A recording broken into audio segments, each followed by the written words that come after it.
이 우리나라 사람들의 인식을 한번 이렇게 그동안 어땠는지 한번 보기 위해서 말씀을 드렸는데, 80년대 우리 대한민국의 어떤 경제 상황을 보면요, 자 이제 89년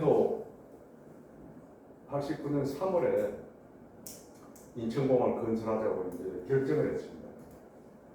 이거 하기까지 진통이 많았죠, 그죠? 그런데 이렇게밖에 할 수 없었던 이제 배경들이 있습니다. 88년도에 서울 올림픽을 했죠. 그리고 이제 우리 그 GDP가 1인당 GDP가 늘어나는 걸 보면 1953년도에는 최빈국이었죠. 1인당 67불입니다. 정말 이 형편없었습니다. 아무리 물가 상승률이 있다고 하더라도 63년에 겨우 104불입니다. 63년 같은 언제입니까? 월 혁명하던 때입니다. 이때만 해도 북한이 우리보다 훨씬 더 잘 살아있죠. 63년에 104불이고 77년도에 이제 1000불인데 77년도에 1000불 될 때 이때부터 이제 겨우 북한하고 대등해집니다. 77년까지만 해도 우리가 북한보다 훨씬 못 살았습니다. 국력이 약했습니다. 그러다가 이제 77년부터 88년에 커튼 정권을 하죠. 이게 박정희 대통령이 진짜 그런 점은 우리가 부정한데 부정할 수 없는 업적이 있습니다. 박정희 대통령 때는 뭐가 있는가 하면요, 늘 SOC는 훨씬 더 앞서가서 건설했습니다. 항상 앞서갔습니다. 그 앞서가서 건설해 놓은 거를 노태우 대통령, 전두환 대통령, 노태우 대통령 때까지 그것만 가지고 써먹은 겁니다. 그러다 노태우 대통령 말기에 이제 계획을 다시 세워가지고 그게 이제 어느 정도 완성이 된 게 DJ 때입니다. DJ가 또 왜 위대한가 하는 것은 저는 최근에 와서 다시 느끼는데요. 제가 또 나중에 말씀드리겠습니다. 그 88년도에 이제 겨우 서울 올림픽 할 때 우리가 5,000불 수준입니다. 그리고 우리가 진짜 못 살다가 이렇게 갑자기 나중에 얼마 안 됩니다. 세계에서 이런 나라가 없는 겁니다.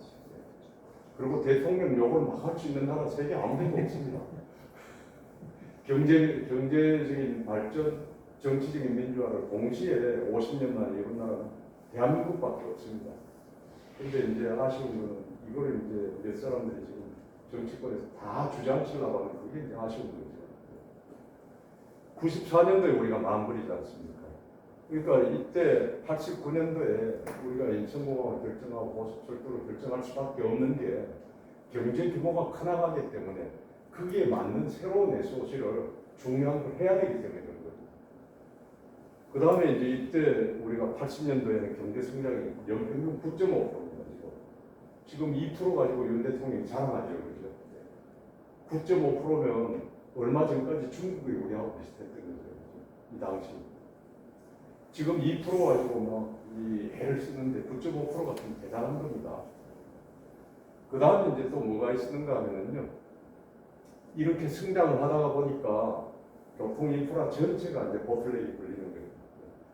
이게 똑같습니다. 사람이 크면 옷을 크게 입혀줘야 되는데 사람이 커도 그동안 이제 옷을 안 입혀준 게 왜 그런가 하면요, 전두환 대통령 때 어떻게 했습니까? 그 잘한 겁니다. 잘한 건데 우리 교통부문에 있는 사람들로서는 전두환 대통령이 좀 아쉬운 게 있습니다. 박정희 대통령 때 연평균 10%씩 5도 성장을 하다 보니까 우리나라에 제일 큰 문제가 뭡니까?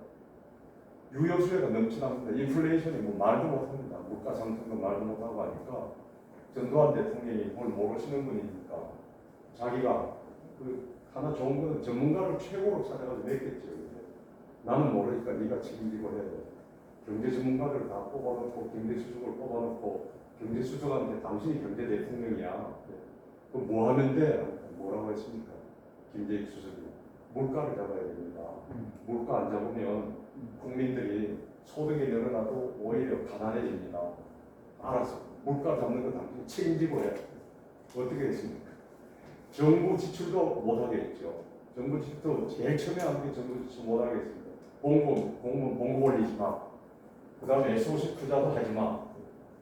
SOC 투자하면 그만큼 또 이제 유효성이 늘어나요. 그래서 완전히 전두환 대통령 5년 동안에 7년 했지만 처음 5년 동안에 완전히 경기를 안정시켰습니다. 안정시켰는데 뭐가 문제냐? 노태우 대통령 시절에 딱 들어오니까 야 이게 수출로 먹고 사는 나라가요. 컨테이너 부산까지 한 번 수송하는데 서울에서 부산까지 수송하는데 27시간이 걸립니다. 가도 배 실지를 못합니다. 항만 적체가 돼가지고. 그래서 어떻게 했습니까? 부산항에 배가 7일씩 기다립니다.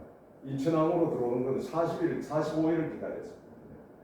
그럼 한국에 큰 배가 들어옵니까? 안 들어옵니까? 안 들어오죠. 항구는 만들어놨는데 안 들어옵니다. 안 들어오면 수출 경쟁력이 있습니까? 없거든요. 제가 77년도에 회사 학교 졸업하고 제일 처음에 들어간 게 종합장사로 들어갔는데 그때만 해도 큰 배가 우리 부산항에 안 들어왔습니다. 그럼 물건을 어디 갖고 가느냐? 일본 고베항하고 대만 카오슝항에 싣고 가가지고 거기 가야 이제 큰 배들이 들어옵니다. 그럼 똑같은 물건을 수출하는데도 우리가 경쟁력이 있습니까? 없습니까? 절대 없죠. 그래서 싸구려만 수출하는 겁니다.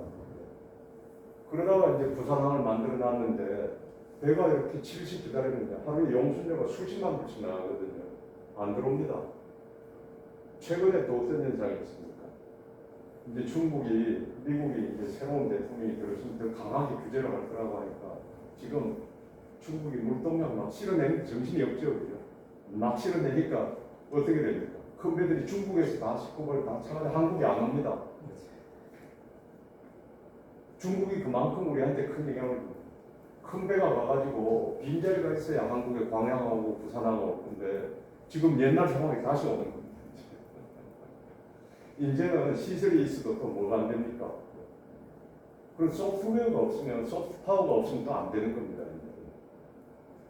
그래서 전두환 대통령 때 SOC 투자를 못하게 해서 물가를 잡은 것까지 좋았는데 인프라가 전부 모자라게 도로, 철도, 공항, 강만이 전부 난립니다.